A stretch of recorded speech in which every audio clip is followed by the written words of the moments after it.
Have you ever imagined how a simple mistake can change the destiny of two people forever?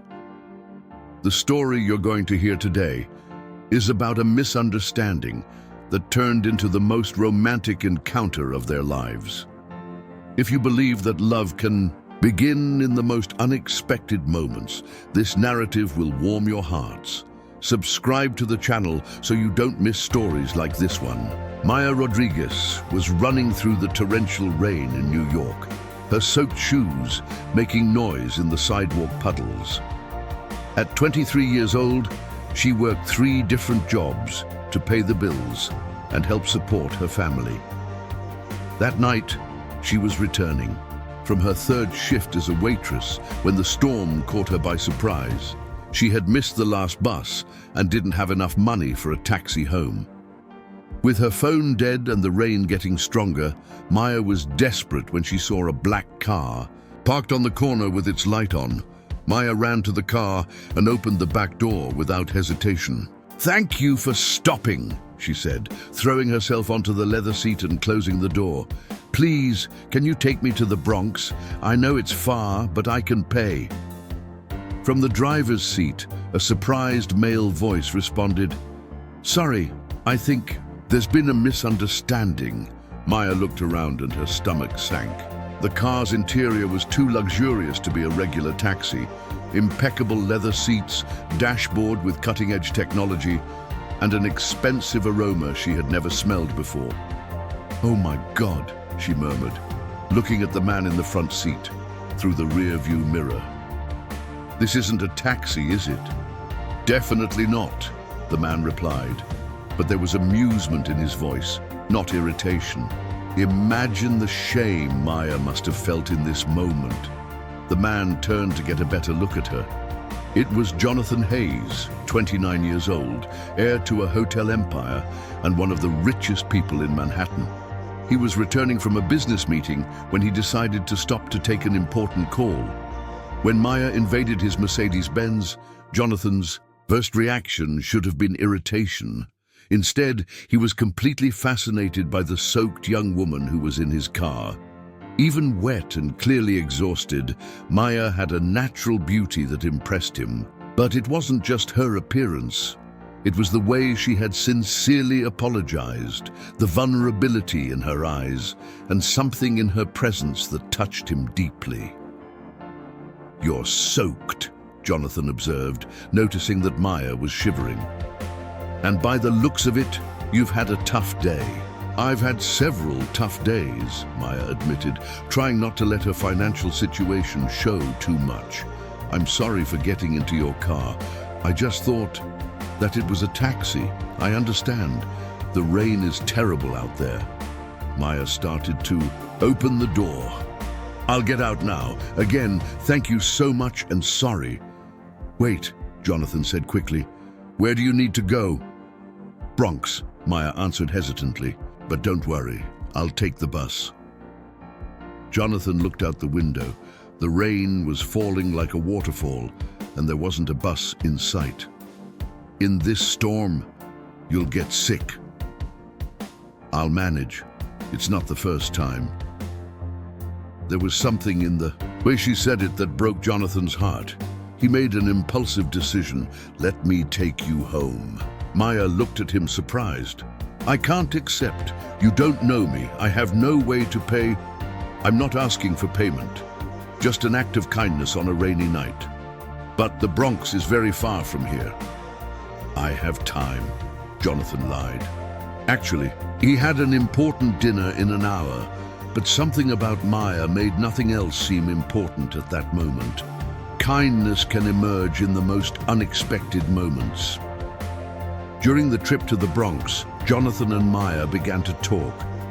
What had started as courtesy turned into one of the most interesting conversations Jonathan had had in years. Maya talked about her 3 jobs: office cleaning in the morning, sales at a store in the afternoon, and waitressing at night. She was saving money to go back to college and finish her education degree. "3 jobs?" Jonathan asked, impressed. "When do you sleep?" "About 4 hours a night, if I'm lucky," Maya laughed, but there was real tiredness in her voice. But it's worth it. I want to be a teacher. Why a teacher? Because I believe education is the only real way to change a life. I grew up in a neighborhood where many children don't see hope in the future. I want to be the person who shows them there's another path. Jonathan was silent for a moment. He was used to people who talked about money, power, status. Maya talked about purpose, about making a difference in the world. And you? Maya asked. What do you do? Business, Jonathan answered vaguely. He didn't want to intimidate her by revealing his wealth. What kind of business? Hospitality, hotels. Must be interesting, meeting people from all over the world, providing special experiences. Jonathan had never thought of his work that way. For him, it had always been about numbers, profits, expansion. Maya made it sound noble. When they arrived at the building where Maya lived, Jonathan was shocked. It was an old building with broken windows and graffiti on the walls. The contrast with his world of luxury was stark. Thank you, Maya said, preparing to get out.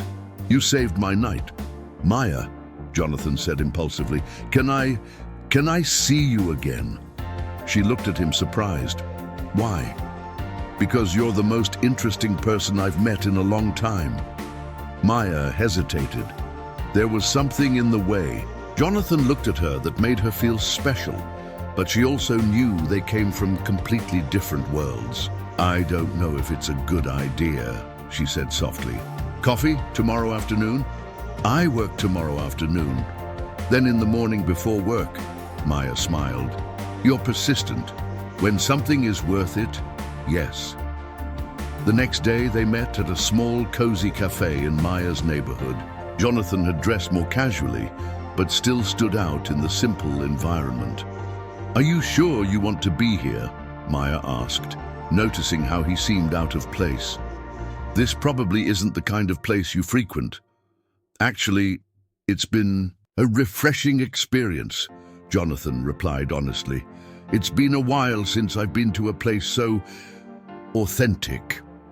They talked for 2 hours. Jonathan discovered that Maya was the daughter of Mexican immigrants, the first in her family to finish high school, and was determined to break her family's cycle of poverty through education. Maya discovered that Jonathan was an orphan, raised by his grandparents, and that despite all his wealth, which she still didn't know completely, he felt empty and without purpose in life. Have you ever thought about doing something that really matters? Maya asked. Like what? I don't know. Helping people, using your resources to make a difference in the world. I never thought of it that way. During the following weeks, Jonathan and Maya met regularly. Jonathan always chose simple places, trying not to intimidate her with his wealth. But gradually, Maya began to suspect that he wasn't just an ordinary businessman. Jonathan, she said one afternoon, can I ask a personal question? Of course. You're rich, aren't you? Like very rich? Jonathan hesitated. Why do you ask? Because your shoes cost more than I make in a month. Because you never talk about money as if it's not a concern. And because when you talk about business, it seems like you're talking about something much bigger than I imagined.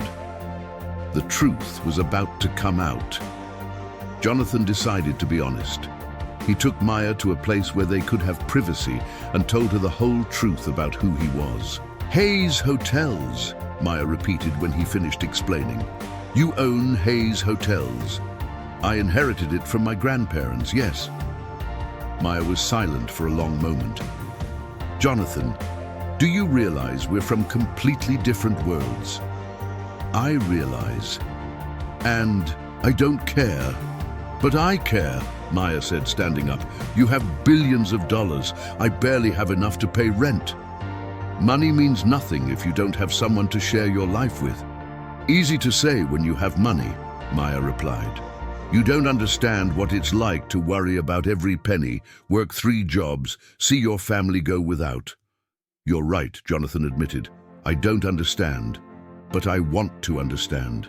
I want to learn from you. Maya spent several days avoiding Jonathan. She was confused and scared.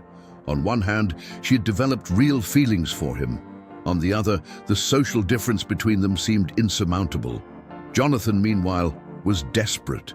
For the first time in his life, he had found someone who made him want to be a better person, and he was losing that person because of something he couldn't control, his wealth. He decided to take radical action. Jonathan showed up at the restaurant, where Maya worked as a waitress. He requested a table in her section and waited until the end of her shift. "What are you doing here?" Maya asked when she could finally talk to him. "Making a proposal." "Jonathan, give me a chance to prove I can understand your world. Let me work here with you." Maya laughed, thinking it was a joke. "You? Work as a waiter? Why not? I need to understand what real life is like before I can truly share it with someone." "Are you serious?" "Completely serious." To everyone's surprise, Jonathan actually got a job as a waiter at the restaurant. In the first few days, it was a disaster. He dropped plates, confused orders, and clearly wasn't used to physical work. But he persisted. Gradually, Jonathan began to understand what it meant to work for every dollar, deal with difficult customers, and come home exhausted at the end of the day. Maya watched it all with a mixture of admiration and disbelief. She saw how Jonathan was genuinely trying to understand her reality.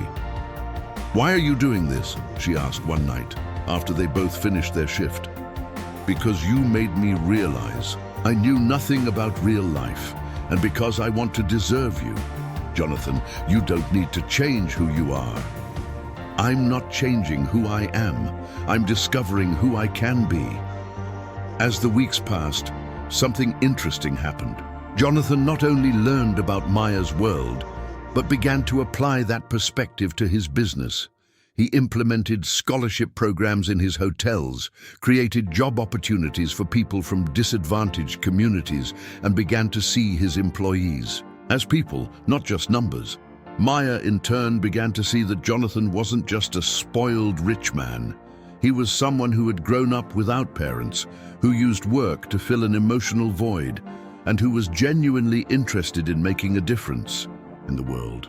"You changed my perspective on many things," Jonathan told Maya one night. "You changed mine too," she admitted. "About rich people, about possibilities, about how money can be used for good." After 2 months working together, Jonathan finally gathered the courage to declare himself completely. "Maya," he said as they walked home after work, "I love you." Maya stopped in the middle of the sidewalk. "Jonathan, I know we're from different worlds. I know there are still obstacles. But I also know you've made me happier and more complete than I've ever been in my life." "I love you too," Maya confessed, "but I'm scared." "Of what?" "That this is a fairy tale that will end, that you'll get tired of playing poor and go back to your real world." "Maya, look at me," Jonathan said, holding her hands. "My real world is where you are. Everything else is just scenery." Jonathan proposed marriage 6 months later, not at an expensive restaurant or exotic location, but at the same cafe where they had their first date. "I want to build a life with you," he said, kneeling. "A real life based on the values you taught me. I want to use our wealth to make a difference in the world, like you always dreamed." Maya said yes, not just to marriage, but to a partnership that would transform both their lives. They married in a simple ceremony, but full of love. Maya finished college, financed by her studies, and became a teacher at a school they built, together in an underserved community. Jonathan continued running his business, but now with a completely new perspective on social responsibility and community impact. 5 years later, sitting in the same cafe where they got to know each other better, Maya and Jonathan looked at photos of their community projects. "Do you regret it?" Maya asked, "letting a wet stranger into your car?" Jonathan smiled, kissing her hand where the wedding ring sparkled. It was the best mistake I made in my life. It wasn't a mistake, Maya said. It was destiny. Destiny? Of course. The universe knew we both needed each other. You needed to learn about real life. I needed to learn about infinite possibilities. Together, we found our purpose. Jonathan looked out the window, where rain was beginning to fall again. And to think it all started on a rainy night. The best love stories always start with a little chaos, Maya laughed. Sometimes love finds us when we least expect it, in the most unlikely places. A simple misunderstanding can become the greatest blessing of our lives. If this story warmed your heart, subscribe to the channel for more narratives about how destiny works in mysterious ways.